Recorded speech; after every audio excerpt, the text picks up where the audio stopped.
in all honesty, towards the end of the season, it was probably a little disappointing that we didn't make the playoffs, and that's one of our goals this year, is to learn the lessons, what happened during those losses last year. A little bit of loss of control, for example, winning by 20 points or leading by 20 points against Pontypridd and then throwing that away.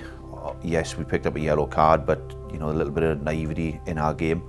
Some things out of our control, but if we look at the root cause of that situation, we probably put ourselves in that position and then relied on those decisions going in our favour. Obviously they didn't, and it cost us games. But in the overall picture, we came on. We moved up a league position, which is important. The first thing we do at the end of every year is we sit down as coaches, summarise what's taking place, look where we can improve, how we need to improve.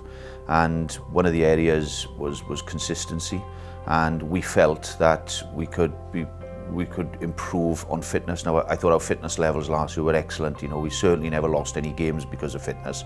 But the way we're trying to play a high tempo game, ball in hand, and we're seeing glimpses of that against Cornish Pirates. We scored 2 fantastic tries from inside our 22. Now, to play and sustain that game, we need to go through multi-phases, and as I said earlier, some things are out of our control. We rely on good refereeing to allow us to build those phases, but we've got to maintain the sort of pattern that we're trying to achieve. Howard Thomas came in instead of Dan, and was part of the process then of how we were going to structure our training. And one of the things that we wanted to concentrate on was our sprinting and our running. So I'm sure the boys have seen that there's been a different theory behind some of the conditioning this year. It's been a lot of hard work, and in fairness, the players have worked really hard through the summer, but that's going to benefit us so much going into the start of the season and maintaining that then throughout the season. Fitness is going to play a big part in how we want to play this season. There's a big protocol in terms of wanting to get, certainly fitter. He didn't feel that perhaps at times the game that we wanted to play with fitness perhaps wasn't quite at the level that he felt. The focus has been running. We haven't done lots of strongman type stuff on a Saturday mornings. We have done the circuit type strongman type training, but in the main it's been real running focus. We started off with the sort of the 300s and started to peel that back slightly. Lots of down ups and lots of unpleasant type stuff, but there's been a real running focus, and that's something that we've tried to really work really hard on.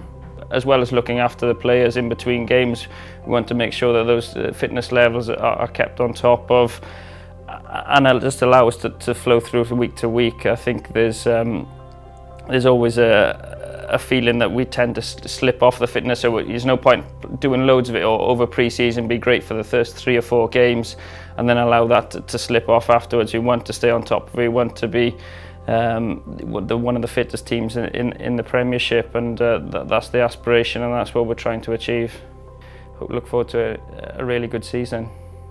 One of the things that we wanted to create was this atmosphere in Aberavon where everybody wants to come in and be part of it, and once you've got that, it becomes quite easy. And we were contacted by lots of players last year, but first and foremost, the criteria for a player coming to Aberavon is purely he's got to have that attitude that's going to build to our squad. We don't want prima donnas coming in. There may be players that would come in and certainly would improve us on the field, but it's as much off the field as well. And that's first and foremost, that's our criteria. I've gone on record saying that previously. We are looking for the right type of player to come into Aberavon, take us forward on and off the field. Players that have come in have done really, really well.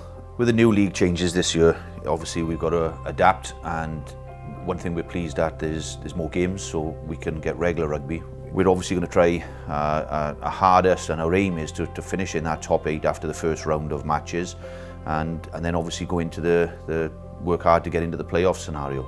But for us, it's concentrating on what we do, making everything we do more effective, and working hard to play our patterns and see that exciting style of rugby.